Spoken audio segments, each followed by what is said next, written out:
There is one final event and moment in this year's installment of Zeitgeist, and that is a conversation with the people who made it all possible, in a sense. That is Sergey Brin and Larry Page, the co-founders of Google. It is a marvelous thing you all have created. I remember when I first met both of you 7 years ago, and you were so gracious to come and address a journalism class I was teaching at UC Berkeley then. I've always been touched by your attentiveness. Who could have imagined the scale of what you've created? I wanted to ask you, start off by asking some questions regarding scale. When we first met, and until very recently, everything about Google was perceived as being cute, charming, marvelous. It was there was no one who could say a bad word about Google in any sense. Recently, we've seen stories about whether we should be afraid of Google, whether Google is becoming too powerful. Larry, should we be afraid of Google? Wow, he just cut right to the chase. No, I don't think I think it's always worth considering. But one of the things I've been really excited about in helping build the company is that we've had the wisdom of coming later than a lot of technology companies. And I think as you see us do more and more things, we're really going to try to be a lot more open than people had previously. And I think Sergey and I probably really, and Eric really benefit from being kind of computer scientists who grew up in a university, using open source and using some of the tools Eric made actually, and see the benefit of that kind of openness. And I think we're really excited about being successful and being a lot more open about how we do things and having a different model kind of how we do things. And I noticed also our people got really excited about that, and they work much harder and they're more committed and they build more beautiful things. And so I guess I'm really excited about that, of being a different kind of company. Yeah, great.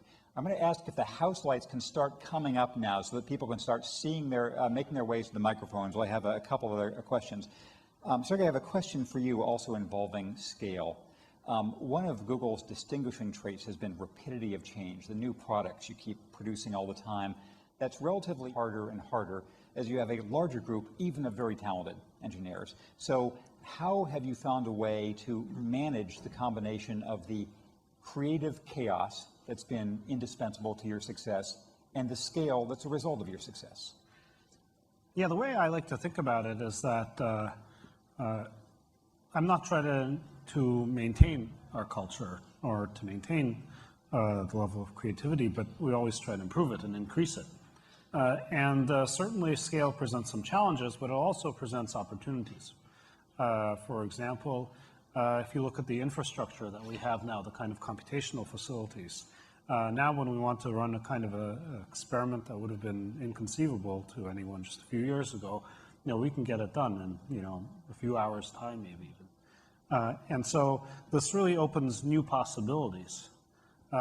You, at the same time, have to make sure that the scale doesn't slow you down in terms of doing innovative things. The way we've kind of historically come at it is we try to divide our company into chunks, the 70-20-10 rule.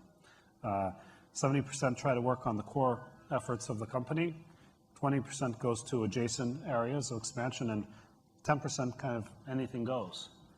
And in some ways, as we've expanded our breadth of offerings, it's actually harder and harder to find the 10% that are out there. But I think it's important to let people be really creative and think outside the box. The real challenge in scale, to me, has been offering a coherent set of services and offerings to our end users. Because there's kind of a limit. There's a limit to my ability. There's a limit to everyone's ability to, choose among 50 different things. And so we've been trying to change the paradigm from products to features. So enhance the capability of all of our existing offerings across the board, rather than creating a new, silo out there that, makes this incredibly long menu for people to choose from. I have, Larry, another semi-oddball question for you, although it comes from the tone of our conversations here in the last day and a half. One theme that's run through it is the vulnerability of democratic society to distorted news. When the news doesn't introduce people to scientific reality, when it gets them all caught up in hysterias, it's very hard to deal with serious issues. I know that you've talked about this problem yourself. It's also the case that many people say Google is, in a sense, to blame for this, because Google has made it harder for established news media to stay in business. So tell us how you think about this news and democratic information question, whether Google is responsible and what Google can do about it, if you feel it is in any way. Well, actually, I guess I should recommend your book, Breaking the News, which I read a while ago. It definitely covers a lot of those points in really interesting detail. I think I've been really excited about the possibility for making coverage, improving the state of information in general, not just news, but that's sort of our core mission, is really organize the world's information. And in terms of doing good for the world, I think, if you can do a better, make that even a little bit better, it has a huge impact on all the civic institutions and companies and everything that goes on. I think in terms of the news, I think that it's been really interesting for me to watch the whole sort of blogger versus reporter debate. And I mean, I love having lots of professional people who think really hard about the issues and have a lot of experience and have traveled widely and all that. And I think one of the things we can do a much better job of as an industry is to make the professionals also more productive. And if you look at blogging, one of the nice things about bloggers is they actually link to each other. But when I read, the New York Times article, it doesn't link to the Wall Street Journal or vice versa. And instead, they have to kind of rewrite the story. And then, so I think there are ways that as we evolve onto an online, things can get edited over time and linked to each other and commented on and so on, that those paradigms have to change, and that can help the news organizations that we have now be more competitive with some of the online things, which I think are generally, it's nice to have the professionals doing it. I think it'd be nice to have more professionals be able to support it by the business models, by having more interest and better quality and so on. So I guess I'm a big fan of that. We recently released this thing that lets people comment on stories they're named in Google News, which is a small step. But we've already seen some interesting things happen there with the university presidents and other people. And we felt like it can enhance the debate, for example, if we're able to comment directly, like, for example, when we're mentioned in stories. And also make it more interesting to read and make people more money as a result. So anyway, I think there's a lot of things that can be done. I'm excited about helping improve that online. And can you imagine Google ever owning an existing news operation itself, as some people have proposed? Or Orville Schell from Berkeley used to suggest that you should buy a newspaper represented here, the New York Times. Well, I wouldn't have predicted Rupert Murdoch would buy the Wall Street Journal, so I think it's hard to predict the future, but we don't have any plans to do anything like that. And I know Mr. Sulzberger, I think, is here too. You can talk later. Question now for Sergey also. Can you tell us either what kinds of things or what specifics you and Larry and Eric disagree about and how you resolve them when that comes up? Let's see. We have relatively few disagreements, actually. And, and most of the time, usually don't care so much, or certainly all three of us might not care so much. So, honestly, I would typically just go for 2 out of 3. That's why it's good to have an odd number. And significant disagreements when people really feel strongly about something, though, I think, you really have to take the time and talk it through. I remember the most controversial thing I recently did was to reduce the amount of snacks we have available. And it took a long time to persuade first Larry and Eric, but even having accomplished that, the rest of the staff was resistant. And no matter what we said, food kept arriving in vast quantities to the snack bins. After about a couple of years, I prevailed, and they reduced the amount of food. They've recently ramped it back up. I know, so it's one of the Story things. of life. It's true. You need to watch those things. People kind of don't realize that they also complained that it wasn't as good. But if you restock something and it's available for the taking, and you want to reduce the consumption, you have to make it less appealing. There's really no way to get around that. So please, I have one more brief question for each of our founders. Please come to the microphones. My question for Larry is, tell us about the X Prize. Why is Google involved in this? Well, actually, maybe Sergey should address that a little bit. I've been on the board of the XPRIZE for a while and been really excited. I guess I've been really motivated by people who had tried to win prizes. So there's the Human-Powered Airplane by Paul McCready, for example. He was always kind of a hero of mine. And I was amazed, you know, he won that for, I think, £50,000 prize, and he actually lost. He sort of spent twice as much money as that doing it, which is typical of prizes. And so just the effectiveness is that as a way to inspire people. And I came across Peter at the XPRIZE, and you know, it was an amazing story with Burt Rutan's Spaceship One, which is hanging over in Building 43 right across the courtyard there. A copy of it. A copy of it, yes. It's made from the original molds. It could probably fly, but it might break into pieces. But in any case, I was just really excited about that and tried to encourage them to branch out into more different areas. And Sergey actually got really excited about doing a moon mission. And we convinced him it would be easier if we just put up some money, which we only had to pay out if it was successful. And so that's how that came about. And it's been a great collaboration and a lot of fun. So you can either say more about that, or a related question, what technology or what application, what's most exciting to you right now? Well, I'm personally excited about materials advancements and nanotechnology, carbon nanotubes and whatnot.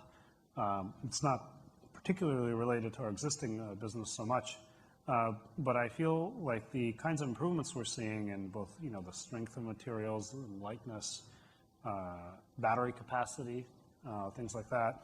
I mean, I think these things can actually make very material differences in our lives.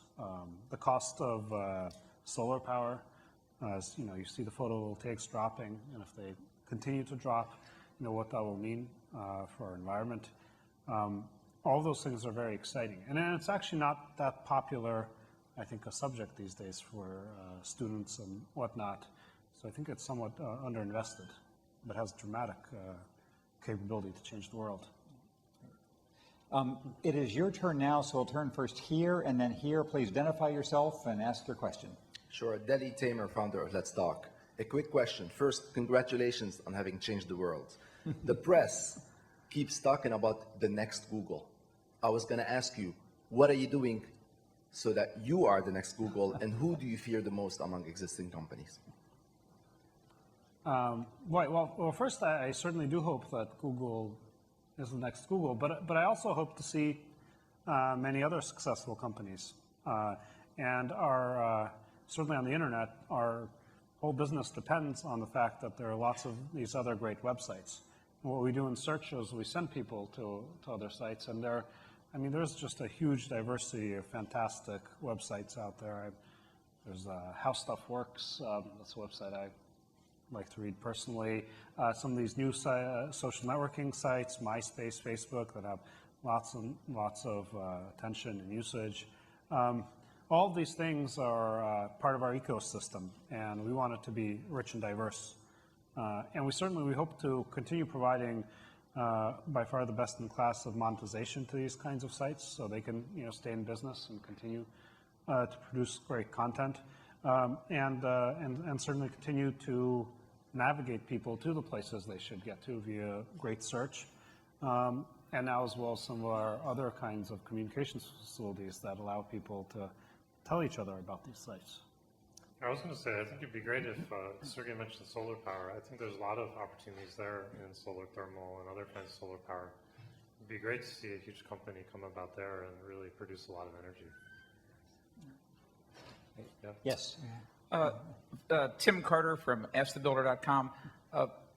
I was lucky enough to come to the first and second Zeitgeist, and I want you to realize that information that was made possible through those conferences has changed my business dramatically and caused it to grow. So I have to believe that there's other people in the audience, and we want to thank you personally for putting these on, because they're just fantastic events, and thanks very much.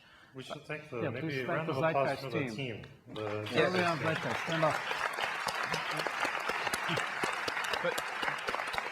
They're shy, but we'll bring them out later. We didn't really do much. We just kind of show up. Well, I think you and Eric have a lot to do with it. But needless to say, I'm a content creator, and earlier this morning there was a really good presentation by the advertising and marketing panel, where they were talking about quality, not only quality of people that they need technically to produce the ads and the marketing. But my question to you, because you're so interested in organizing the world's information and content, is do you have any suggestions or advice for those of us who are in the content creation business, what we could do to make it better, to better fit into Google's vision? You know, if that, it's a kind of a broad question, but what would you like to see us do? I mean, to make it better? Well, I think one of the things that tends to really decrease perhaps the utility of sites is when maybe they go a little bit overboard on the fanciness, really fancy JavaScript and Flash stuff and everything flying around. And that has, you know, two negative effects. One is it's actually harder for users, and you're, you know, it might slow down your computer. You might be on like an iPhone or some other device that can't deal with the really fancy stuff. Or maybe even iPhone's actually pretty good web browser, but even lower end mobile device. Actually, I was just I was traveling. I was trying to find a restaurant, and their only webpage was like a Flash-based webpage, and I had my iPhone. I actually couldn't find the restaurant. Yeah. So it decreases the utility for the user, and not that I particularly want you to worry about this so much, but it does make it somewhat harder for our search engine to, you know, parse through all the stuff. Well, what's the real information on the site? Yeah, so I would kind of just try to discourage people, you know, use new technologies when it really makes sense and there's a really, really good reason for it. And, you know, we do that, for example, with Maps. It uses some fancy JavaScript, but only if there's a very good reason, and try to keep things as simple as possible. You should give your people stopwatches too, and time what extra time those features take. And then you can calculate, you multiply it out, and compute an average person's lifetime, and you can compute how many people you've killed. Thank you very much. Thank you. Yes. Outer space is really cool, but I'm not sure how much Google could do with it. Inner space or healthcare is a really interesting market. I'm curious what your strategy is in that.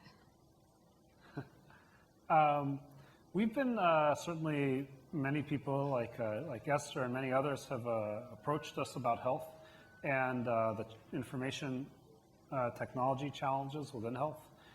We have, and we've been trying to see where we can contribute our technology that really will help there.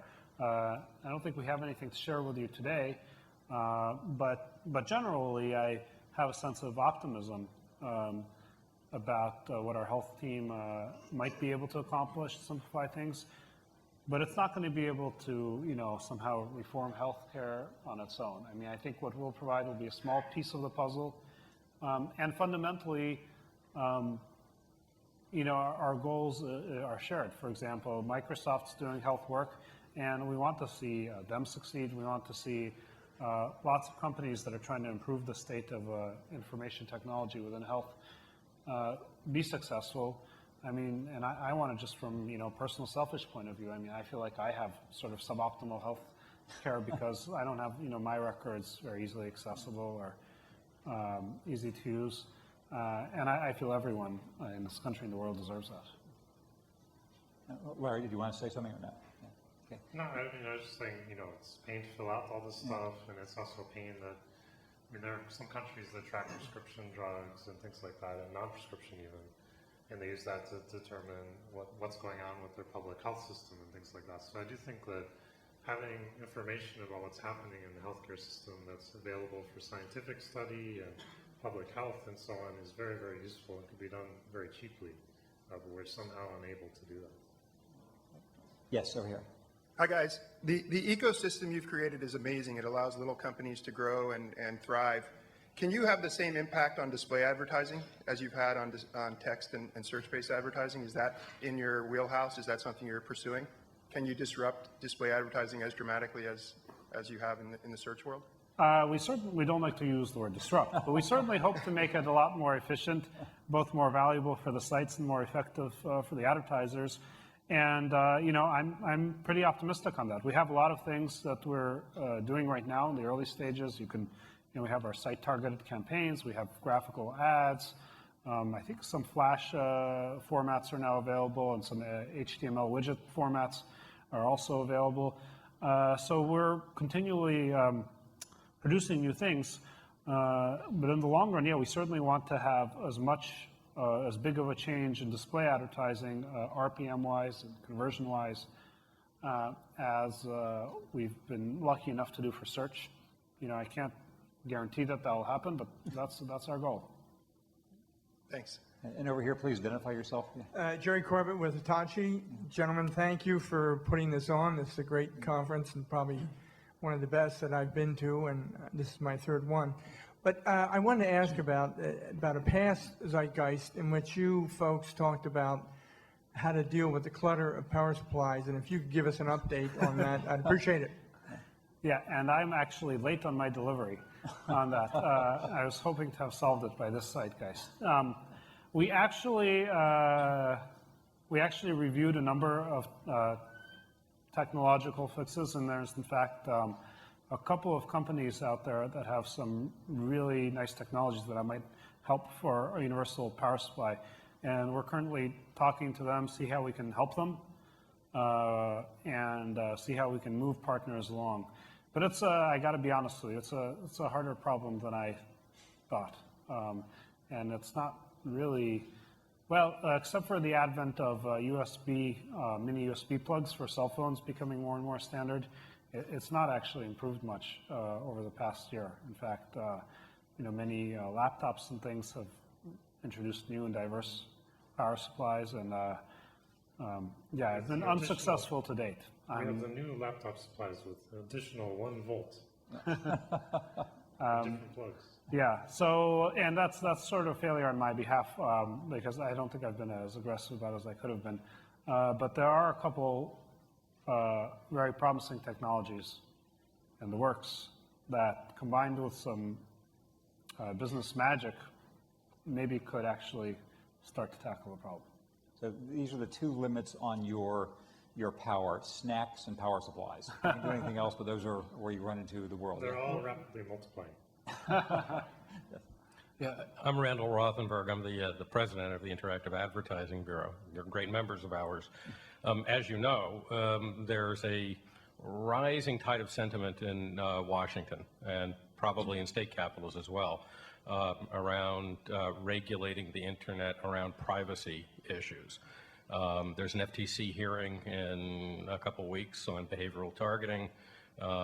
There is a bill that passed the House that actually would heavily regulate the use of cookies.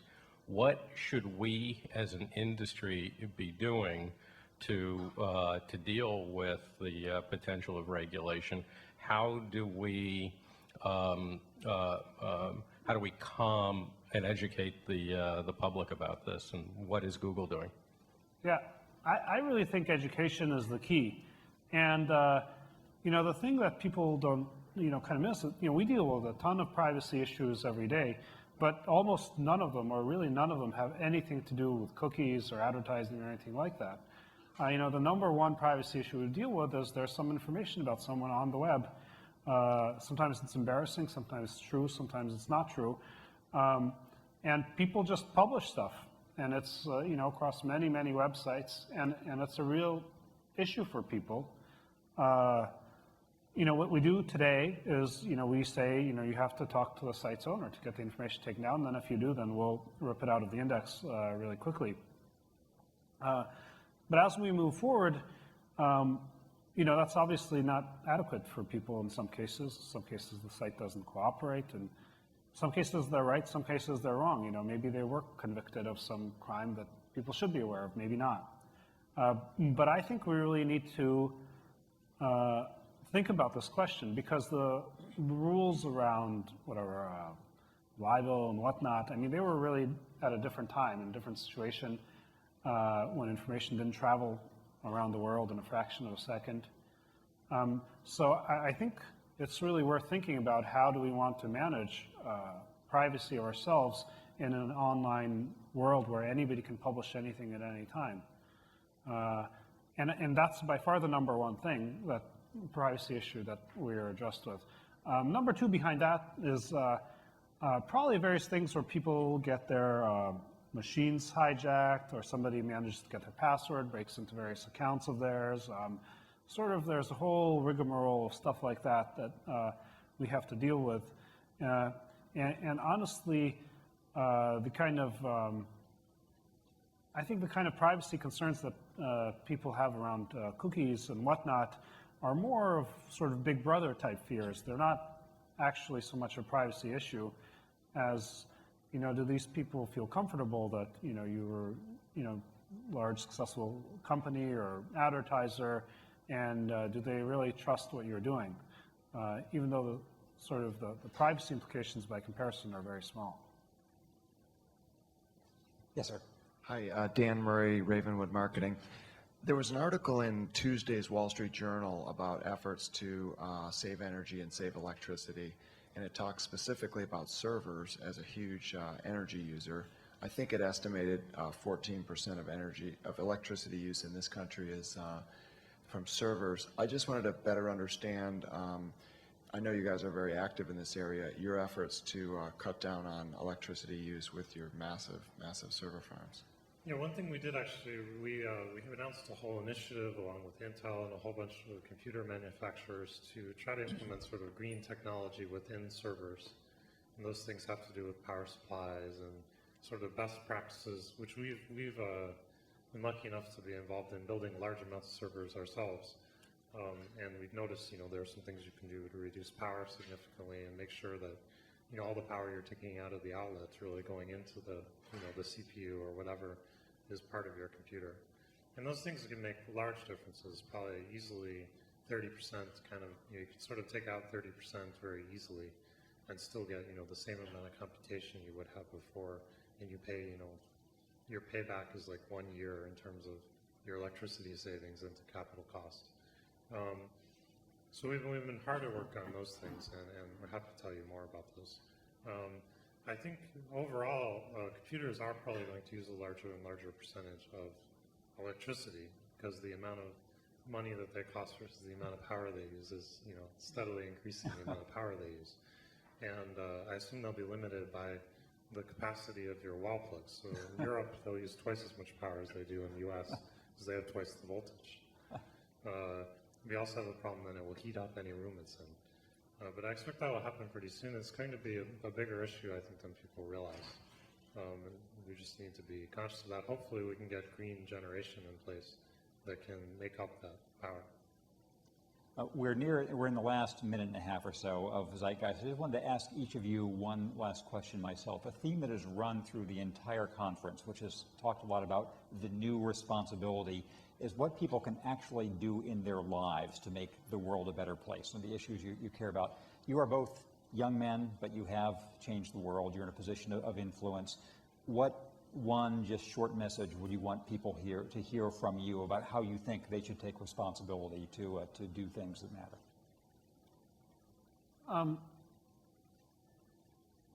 I found that the way to be responsible, it's not to for some people they may want to do this, but it's not through all this tremendous self-sacrifice, but rather to recognize the benefits of doing things differently and how much it can increase the quality of your life.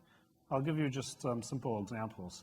Like I have a Prius, Toyota Prius that I drive, and why do I drive it? It's not actually, I don't care that much about the miles per gallon. It's actually a really, really good car.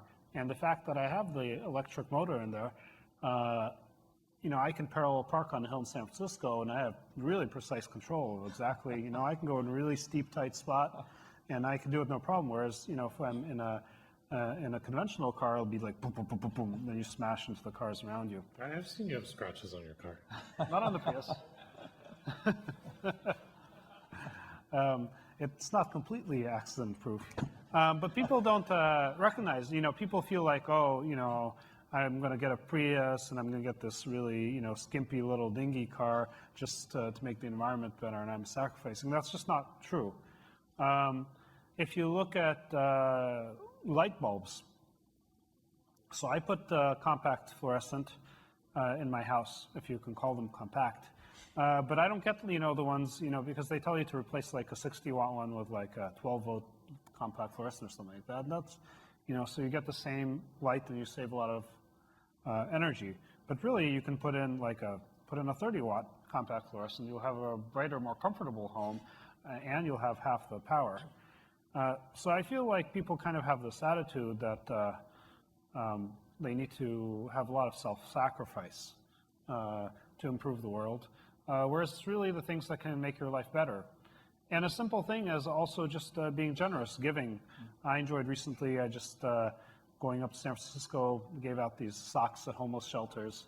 And that's fun, that's really rewarding. I mean, it's not sacrifice at all. I mean, it was one of the it was I think on Christmas actually. It was one of the best Christmases I had. So I think people should learn to value the right things, and it's not about sacrifice. I was just going to say, I think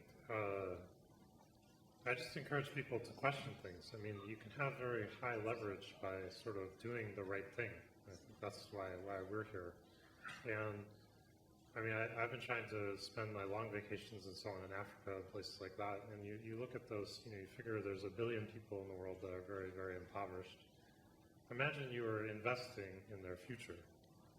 And say, they have the same percentage of smart people as we do here in the U.S., and probably more, in fact. And I don't know, people make $100,000 a year or something. You multiply that by 1 billion, you get a lot of money. So, and I don't know how much it would cost to have reasonable quality of life and education and all for those people, but it's not that much compared to what they'd earn. So, isn't there something wrong with the world that we're not able to invest in those people in some way that makes sense? I mean, that would be the world's greatest investment you could make, and I'm sure it would also be a really great, rewarding thing to do. And I just think there's so many things like that in the world, and somehow we're not making that much progress on getting them done. So I encourage people to think about those things.